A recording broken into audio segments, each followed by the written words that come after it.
Pessoas diferentes convivendo em um mesmo lugar. Um espaço cercado por regras na tentativa de manter a paz. Essa é a realidade de quem escolhe morar em um condomínio. No Tô no Meu Direito de hoje nós vamos falar sobre isso. O tema de hoje é Vivendo em Condomínio. O Tô no Meu Direito está começando agora. Tô no Meu Direito já começou e para falar um pouco mais sobre este assunto, nós convidamos a advogada Maíra Macedo, que é especialista em direito imobiliário. Doutora, é um prazer tê-la aqui conosco. Seja muito bem-vinda. Boa tarde. Boa tarde, o prazer é todo meu. Para a gente começar a nossa entrevista sobre esse tema, nós sabemos que uma reclamação muito comum de quem vive em condomínio, é que não pode fazer nada, não pode fazer isso. Existem regras como em todo lugar, empresa, condomínio não seria diferente. No caso de mudanças para quem vive em condomínio, eu quero criar uma garagem, quero pintar a fachada da casa, o que é e o que não é permitido pelo condomínio, é mito ou verdade? Conta pra gente. Bom, de certa forma é verdade, porque tudo vai depender do que dispõe, do que fala a convenção de condomínio daquele condomínio especificamente. Então, as regras elas serão determinadas pela convenção de condomínio, desde que essa convenção de condomínio não vá de encontro ao Código Civil, é claro. Então, se aquele condomínio especificamente tem na sua convenção de condomínio uma proibição de mudança de cor, por exemplo, das unidades, de fato as pessoas não vão poder escolher a cor da sua preferência. Mas tem condomínios que não tem, então aí cada um pinta o seu imóvel da forma que achar melhor, Esse é um exemplo de cor. Mas isso vale também para andar, isso vale para a forma da garagem. Então tem condomínios, por exemplo, que a garagem tem que ser igual, Todas as garagens têm que ser construídas da mesma forma. E tem condomínios que não, que cada um faz a sua garagem. Então isso vai depender muito do que diz a convenção de condomínio daquele condomínio especificamente. E no caso existe um padrão a ser seguido, Regras, além das regras, um padrão que cada morador deve seguir. Pronto, ótima pergunta. Tem condomínio que não tem um padrão. Às vezes ele dispõe só sobre a altura, só sobre o recuo, mas ele não tem um padrão. Você pode colocar qualquer tipo de telha, você pode colocar qualquer tipo de suporte da telha, que eu não sei como é que chama tecnicamente, de cor, da sua garagem, do seu pilar. Mas tem condomínios que exigem sim um padrão. Por exemplo, tem condomínios que vai exigir uma análise do projeto daquela garagem ou daquela fachada e após a análise daquele projeto ele vai liberar ou não a construção da garagem ou a construção ou a reforma da fachada da casa. Tem condomínios que exigem que a construção, por exemplo, seja feita por alguns profissionais que são indicados pelo próprio condomínio. Eu já vi condomínio em Feira de Santana, inclusive, que eles contrataram 2, 3 ou 4 empresas e o morador só poderia construir a garagem com aquelas empresas. Por quê? Porque aquelas empresas já tinham o padrão que foi escolhido na convenção de condomínio pelos condôminos. Então, isso vai variar muito de condomínio para condomínio. E dentro da própria casa, na área interna, do apartamento ou da casa, seja lá o que for, o que é que não pode ser proibido pelo condomínio, doutora? Pronto. Na área interna, o condômino, o morador, ele precisa observar, na verdade, as regras da construção, muito mais do que as regras do condomínio. Porque o condomínio, ele não vai interferir muito na parte interna. O que você precisa observar? Se aquela parede pode ser quebrada ou não, qual foi o tipo de construção, mas isso não vai depender do condomínio, vai depender da construtora, da construção. Então, se aquela parede pode ser quebrada ou não, se existe suporte para a construção no andar de cima, por exemplo, porque tem condomínio que libera, mas você precisa fazer uma estrutura para você não prejudicar o vizinho, por exemplo, caso haja um desabamento ou uma fissura, uma rachadura naquele imóvel. Então, na parte interna do imóvel, você precisa observar muito mais o método construtivo do seu imóvel do que as regras de condomínio. No caso de reforma, doutora, muitos condomínios exigem um laudo assinado por um engenheiro, por um profissional da área. Caso o condomínio não aprove aquela reforma, o que é que o morador deve fazer? Bom, o condomínio tem que justificar o motivo pelo qual ele não aprovou aquela reforma. Esse é o primeiro ponto. Porque muitas vezes, de fato, o condomínio está certo, Existe um padrão que foi votado e que foi aprovado para a convenção de condomínio, ou às vezes até existe o regulamento de obra. Tem condomínio que tem um regulamento de obra à parte da convenção de condomínio. Então, nesses casos do regulamento de obra, ele tem que justificar o motivo pelo qual ele não aprovou aquele projeto, aquele laudo técnico daquele engenheiro. Então, ele vai dizer, olha, esse projeto, essa reforma, ela está em desacordo com o artigo tal, por exemplo, do regimento de obra. Então, ele tem que justificar. Se não tiver uma justificativa plausível, aí o condômino pode ou inicialmente notificar o condomínio para que ele justifique ou informando que não há nenhuma irregularidade, ou até mesmo buscar uma decisão judicial que lhe permita fazer aquela reforma. Uma outra coisa que incomoda bastante, advogada Maíra Macedo, é a questão dos pets, animais, né, os cachorros, os gatos. Os condomínios, né, por regra, eles podem proibir a criação de pets ali na área externa ou até mesmo dentro dos próprios apartamentos? Dentro dos imóveis, atualmente, eles não podem mais proibir. Há muitos anos atrás, havia a convenção que proibia e convenção que permitia. Mas hoje, já existe um entendimento pacificado do STJ de que não pode haver proibição dentro dos imóveis, né? Porque o pet hoje ele é considerado muitas vezes uma pessoa da família, né? Uma pessoa não, é integrante da família. Então ele não pode mais ser proibido dentro dos imóveis. Agora eles podem proibir, por exemplo, que o pet fique solto no condomínio, né? Então você tem que ter muito cuidado para aquele pet não fugir quando você abrir a porta, porque você pode receber uma multa. E o que você tem que observar também vamos dizer assim, a ferocidade, não sei como né? Se aquele pet é feroz ou não. Porque eu já vi casos, por exemplo, de um morador ter um cachorro muito feroz, né? De inclusive ter mordido outros condôminos mais de uma vez e o morador ser notificado, não querer retirar aquele pet do local, apesar dele causar um risco aos vizinhos, e ele ser considerado um morador antissocial. E a consideração de um morador como antissocial pode, inclusive, uma ordem judicial obrigar a retirada daquele pet ou daquele morador do condomínio, caso haja uma justificativa como essa que eu estou te passando. No caso, o pet está oferecendo risco, vamos falar de um cão, né, de um pitbull, algo do tipo assim, uma raça mais feroz, sim, mais valente, está oferecendo risco aos demais condôminos, então, obrigatoriamente, ou o tutor toma uma atitude ou via judicial, né, ele vai ter que ser responsabilizado, né, doutora? Sim, sim, com certeza, exato. Um outro ponto interessante que a gente pode abordar aqui, doutora Maíra, até que ponto um morador de uma casa pode fazer a locação daquele espaço, né, daquela residência, sem colocar a segurança ou a tranquilidade dos demais vizinhos em risco? Bom, aí vai depender muito do tipo de locação, né?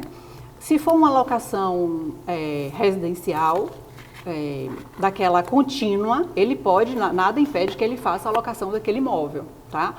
Mas ele precisa seguir as regras da convenção, sempre seguir as regras da convenção. Por exemplo, ele precisa informar com antecedência, antes da entrada do inquilino no imóvel, ele precisa informar a administração para que aquele inquilino seja cadastrado, para que o carro também, muitas vezes, hoje em dia, os carros também são pré-cadastrados nas portarias, nas administradoras. Então, ele precisa informar com antecedência essa locação, esse contrato de locação, para que aquele inquilino passe a ser liberado. O que há uma discussão, qual é o tipo de discussão que há hoje em dia em relação à utilização do imóvel por terceiros? É o que a gente chama hoje de locação Airbnb, né?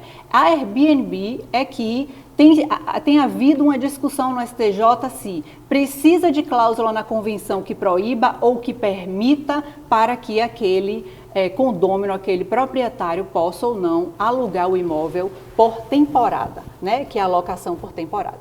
Mas a locação contínua, nada impede que ele faça, desde que ele siga as regras da convenção de condomínio. Interessante. Doutora, dentro de um condomínio é permitido vender produtos? Se for permitido, quais são esses tipos de produtos? Também vai depender da convenção de condomínio. Então, se a convenção permitir a venda de produtos ou até a abertura de um mini estabelecimento na sala, na garagem do imóvel, não há nada que impeça. Tá? Agora, precisa seguir a legislação vigente. Por exemplo, eu já vi um caso de um condomínio que precisou notificar o condômino porque ele estava vendendo gás. Então, a venda de gás, ela tem regras, né? que devem ser seguidas. Então, o condômino foi notificado para que ele suspendesse a venda específica de gás. Agora, por exemplo, tem condômino que vende doce, tem condômino que vende bolo, que vende pizza. Até hoje, eu nunca vi nada que impedisse a venda desse tipo de produto. Eu já vi, como eu estou te falando, de um produto que possa causar um risco aos demais condôminos, aos vizinhos, né, ao próprio condomínio. Interessante, doutora. Depois do intervalo, a gente continua batendo papo aqui com a advogada Maíra Macedo. Na volta, vamos falar sobre taxa de condomínio. Não sai daí que o Tô no Meu Direito volta já já.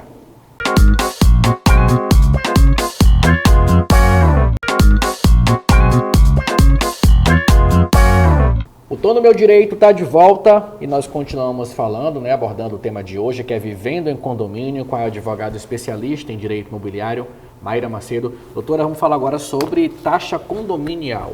O que é a taxa de condomínio e o que ela pode incluir? Bom, a taxa condominial é um rateio das despesas do condomínio. Bom, então, digamos que um determinado condomínio tem uma despesa X, mensal, fixa. Essa taxa de condomínio, ela vai ser um rateio entre todos, lembrando que é preciso acrescentar no valor da taxa o percentual do seguro obrigatório. Então, todo condomínio, toda a taxa condominial deve ser acrescida do seguro obrigatório. Mas ela é basicamente o rateio. O que é que a gente sugere para todo síndico? Que você não divida, você não cobre o valor exato de forma igual. Por exemplo, se a sua despesa fixa é R$100 mil, digamos, e você tem 100 unidades, você não vai utilizar-se dessas 100 unidades, contar com o pagamento dessas 100 unidades. Por quê? Porque existe um percentual sempre de inadimplência. Então, a orientação que a gente passa na condição de advogado é que você contabilize a soma dos custos daquele condomínio, tenha o rateio, mas que você tenha uma margem de segurança para que não haja nenhum problema de dívida com aquele condomínio. O que é muito comum, infelizmente. No caso de o condômino que atrasar aquela taxa, ou simplesmente ele diz, não vou pagar. Quais as punições, né? O que é que acontece com esse condomínio, doutora? Bom, as punições, isso é uma coisa bastante importante. Você que é condômino, você tem que observar o seguinte: só pode ser cobrado a título de punição o que está na convenção de condomínio. Eu tenho percebido que muitos condomínios, eles cobram, às vezes, uns juros, uma correção, uma multa arbitrária, que não está estipulada na convenção de condomínio. Então, o condômino ele deve pagar a taxa de condomínio em atraso, de acordo com o que está na convenção, com juros, multa, correção do que está apenas determinado em convenção de condomínio. E caso ele não pague, ele pode sofrer uma ação de execução da taxa condominial, uma ação de execução de título extrajudicial no juizado para cobrança desse valor da taxa condominial.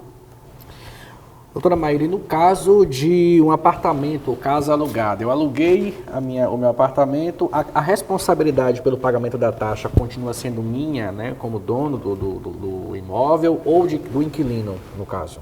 A responsabilidade legal é sua, do proprietário, tá? Agora, naquele contrato de locação em que você estipula ali entre as partes direitos e deveres, você pode passar essa obrigação para o inquilino, não tem problema. Mas veja, isso é uma relação contratual. Então, se aquele inquilino ficar devendo, quem tem a obrigação de pagar é o proprietário. E aí, no caso, a responsabilidade ela vai toda para o dono do imóvel. Vai isso toda mesmo? Para o dono. Isso, vai toda para o dono do imóvel. Lá na frente, se o dono do imóvel quiser fazer esse desconto, esse abatimento no valor do aluguel para o inquilino, tem como fazer isso, doutora? Ele pode fazer a cobrança, no caso, né, para o inquilino. Então, lá na frente, caso ele perceba que aquele inquilino não está efetuando o pagamento da taxa mensal, ele pode fazer a cobrança, porque quem vai ser cobrado será ele. Doutora, em quais situações que o condomínio pode cobrar a taxa extra? Bom, a taxa extra, inicialmente, ela precisa ser aprovada em assembleia. Então, por exemplo, uma reforma, uma melhoria, aquisição de materiais, né, ela precisa ser aprovada previamente em assembleia, exceto se tiver um caso assim de urgência, digamos, teve um vazamento no condomínio o síndico não teve tempo suficiente para poder fazer uma assembleia, isso é um exemplo, né? Fazer uma assembleia e o caixa do condomínio não foi suficiente para cobrir esta despesa para conserto daquele vazamento, por exemplo, porque ele não pode esperar marcar uma assembleia, votar e depois fazer o reparo. Então, se for uma medida de urgência, ele pode fazer o reparo. Inicialmente, ele utiliza-se do caixa do condomínio e caso o caixa não seja suficiente, aí ele pode cobrar através de taxa extra. Mas, em geral, a taxa extra precisa ser aprovada na convenção na assembleia de condomínio. Vamos falar sobre a questão do síndico agora, como a senhora tocou no assunto. Em relação ao síndico, quais são os poderes e os deveres dele? Bom, os poderes e deveres do síndico está no Código Civil e também na Convenção de Condomínio, né? Ele é a pessoa que vai administrar ali, vai ser responsável pelas finanças, inclusive, pelos pagamentos, pela fiscalização, né, das regras do condomínio. E hoje já se utiliza-se muito o síndico profissional, né? Então, às vezes, o síndico não é um condômino, às vezes o síndico é um profissional especialista em ser síndico. Hoje é muito comum. Interessante, não sabia dessa. No caso do síndico, ainda falando sobre isso, doutora, quando ele pode, em quais situações ele pode e deve ser destituído? Sofreu um impeachment, digamos assim. Então, para a destituição do síndico, é preciso que haja uma convocação, uma assembleia, né? E essa assembleia ela tem que ser convocada por pelo menos 1/4 dos condôminos, tá? Isso é o que determina o Código Civil. Lógico que a convenção pode exigir algo diferente, desde que não vá de contra o Código, sempre.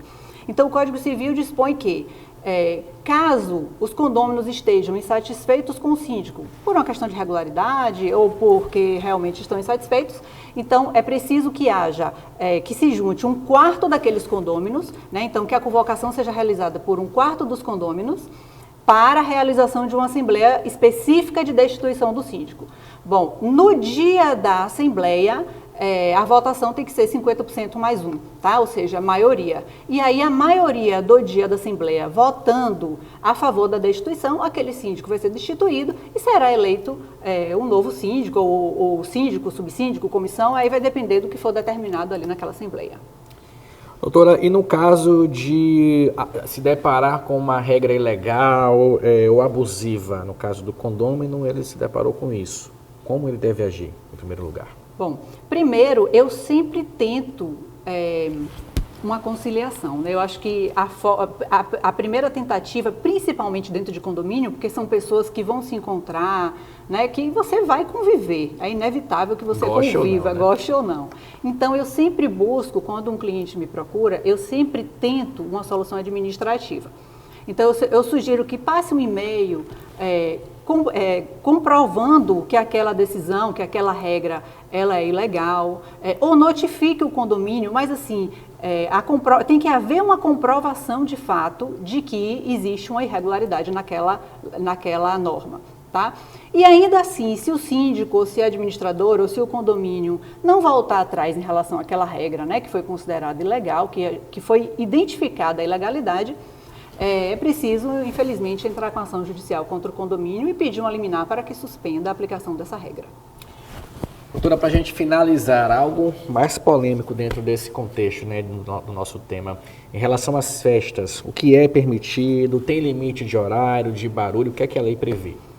Bom, também vai depender do que está na convenção. Lógico que cada município tem a legislação, a lei que a gente chama de lei do silêncio, né? E ela também precisa ser cumprida. Mas muitas vezes o salão de festas é um pouco mais afastado das casas e aí a convenção de condomínio permite ali uma festa que se prolongue até mais de 8, 10 horas da noite. Então, isso tudo vai depender do que está na convenção. Ou o salão de festas, muitas vezes já vi salão de festas, por exemplo, com conforto acústico. Então, aí o condomínio pode permitir festa até mais tarde. Tudo vai depender do que determina a convenção. Por exemplo, eu preciso fazer uma festa restrita ao espaço do salão de festas, posso utilizar um pouco a área externa, até que horas eu posso fazer barulho, quantas pessoas eu posso colocar naquele salão, e isso tudo vai ser determinado pela convenção de condomínio. Interessante. Antes de finalizarmos o Todo Meu Direito de hoje, eu vou pedir para a senhora deixar uma orientação para quem já vive em condomínio, já enfrentou esse tipo de problema, ou para quem está pensando, né, até para se mudar para um condomínio, quais são as orientações que a senhora passa, doutor? Bom, o mais importante é analisar a convenção de condomínio daquele condomínio que você vai morar. Será que você vai se adequar? Será que você vai se ajustar àquela convenção? Será que a reforma dos seus sonhos está dentro do que aquele regimento de obra regulamenta? Então é muito importante que antes de adquirir um imóvel, você analise o regimento de obra e analise a convenção de condomínio daquele condomínio. E se tiver alguma dúvida, procure um advogado. Eu gostaria de deixar até aqui a informação de que a OAB Feira de Santana, ela disponibiliza, inclusive, caso o cidadão feirense precise, um atendimento, uma orientação previamente agendada de especialistas de todas as áreas para o atendimento ao público e para, eventualmente, tirar algumas dúvidas da população. Muito bem, doutora Maíra Macedo, especialista em Direito Imobiliário, muito obrigado por ter aceitado o nosso convite e até a próxima oportunidade. Eu que agradeço. O Todo Meu Direito fica por aqui, agradeço a você pela audiência, pela companhia e não se esqueça, na quinta-feira, 14h, a gente vai reprisar o programa de hoje. Até semana que vem.